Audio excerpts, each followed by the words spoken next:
welcome back to my channel. Today I have a writing video. It's been a long time coming. I'm finally sitting down and filming a writing video because I finally have things to talk about. So first off, exciting announcement. I have finished the manuscript of my first book.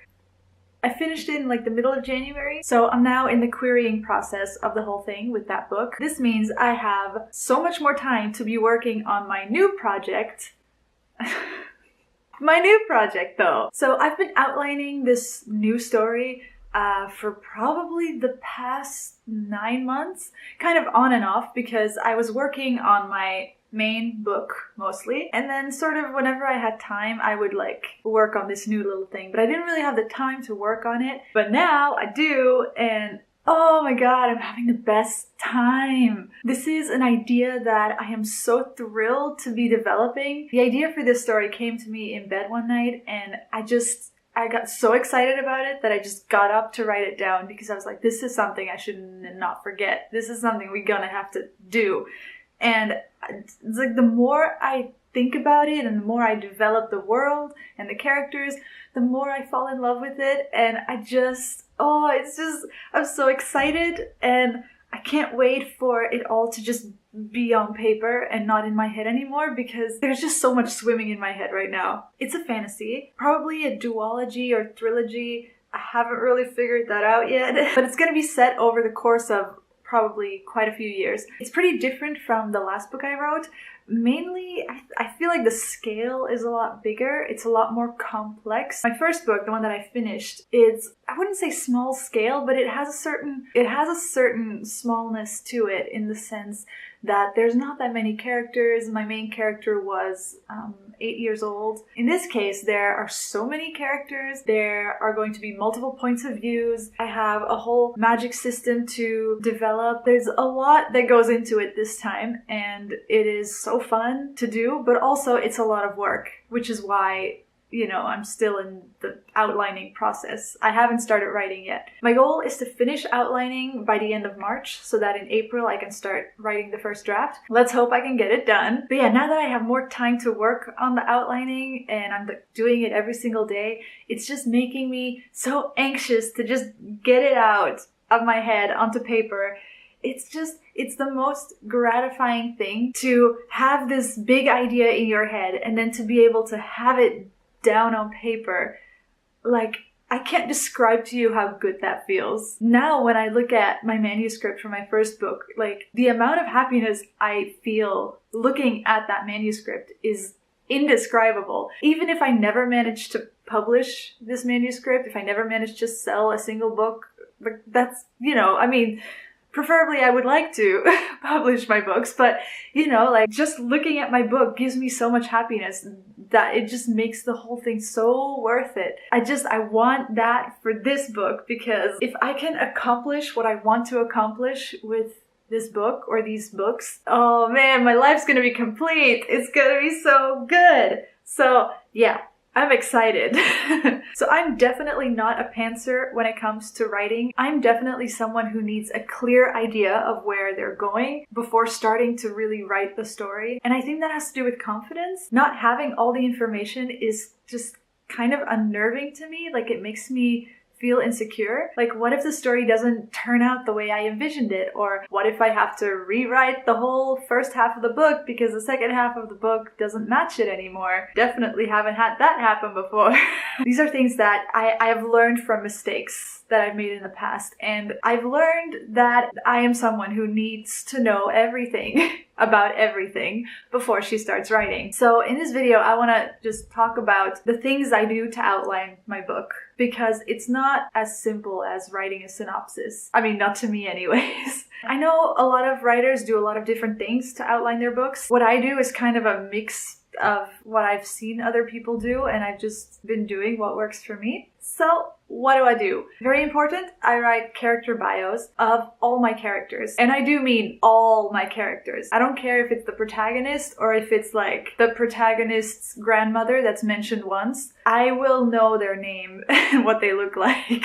I need to know everything. Of course, the protagonists and the main characters of the story are going to have a very detailed biography. I'm going to know exactly what they look like, what their personality's like, what their life has been like up until this point, the things they like, the things they don't like, what a typical day for them looks like. I will know everything. And then if it's characters that are not as important, it'll be shorter, obviously. But even those characters that don't really serve a purpose towards the plot, I'm still gonna want to know them. For example, if my main characters are a rich family living in a mansion, I imagine they will have a lot of staff to take care of the mansion. And maybe not all the staff is important to the book. Maybe most of them are not even mentioned, but I'm still gonna want to know who they are. So even if it's just like Bob Pancakes, the gardener, middle-aged man has big ears, or something like that. Even just something like that, that'll be enough for me to just know that he exists. And then if his name comes up in the book, it does. If it doesn't, it doesn't. But it's good for me to just know, because I don't know, I just need to know everything.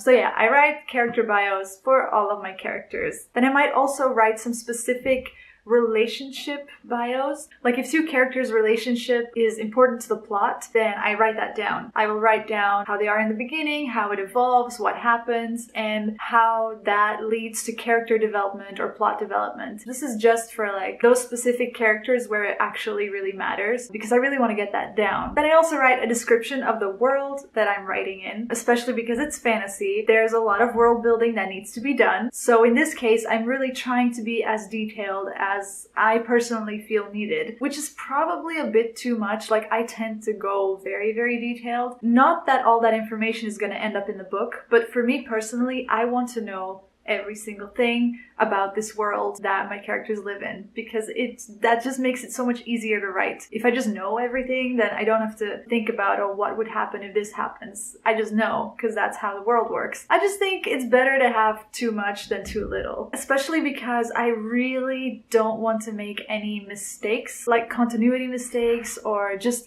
things that don't make sense. I don't want there to be any confusion like that. I want it to be, like a real full-fledged world. And so for me, I need to know everything.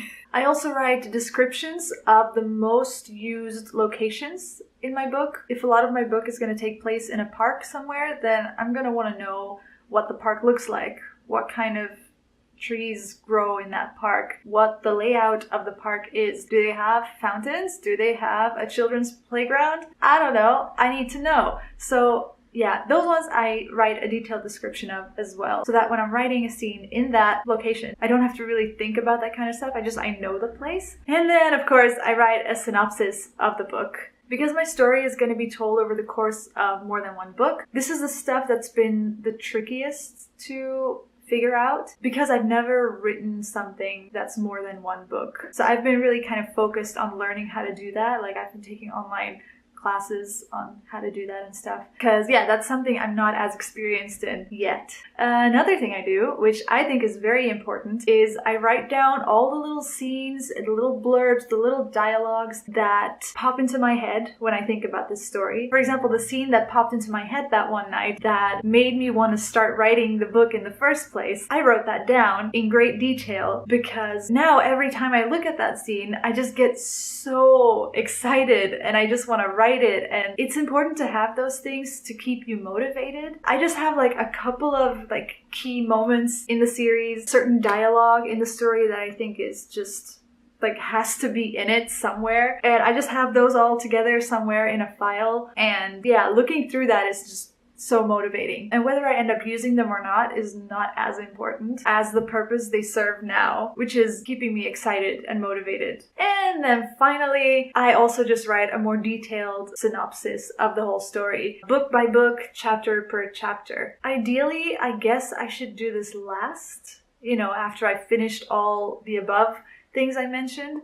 But in reality, I've just been doing all of the things mixed together. I've been working on all of it just because that's how my brain works. So yeah, I've been pretty much doing that for the last 9 months. Although I've properly started working on it on a daily basis only since February. And you know what? It's been a blast. There's not been a single moment in my outlining process that I have found tedious or uninteresting or annoying. I have enjoyed literally every second of it, and that is so important. And I think it also means that this is something that I need to do. Like, this is good. This could be amazing. So, oh man, I'm just so excited. Although I think part of the reason why I've kept my excitement up in this whole outlining process for the past 9 months is because for most of it, it has been kind of a side project. I was writing the other book. That was like my main project. So then every time I would go into this new book for outlining it, it almost felt like I was having an affair with another book. It was like something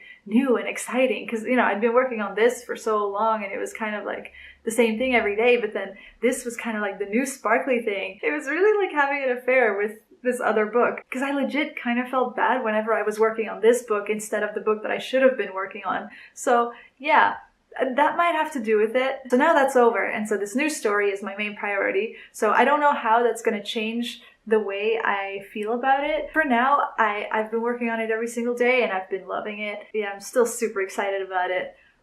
So fingers crossed that it doesn't change. But yeah, anyways, I think that's gonna be all for my writing updates. I don't know when I'm gonna be making another one, but it'll definitely happen.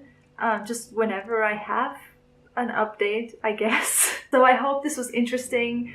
These types of videos have been like my favorite type of video to watch for the past few months, just because it's just so fun to hear other writers talk about writing. So I hope this was interesting for you. Yeah, and I hope you have a wonderful day, and I'll see you in my next video. Goodbye.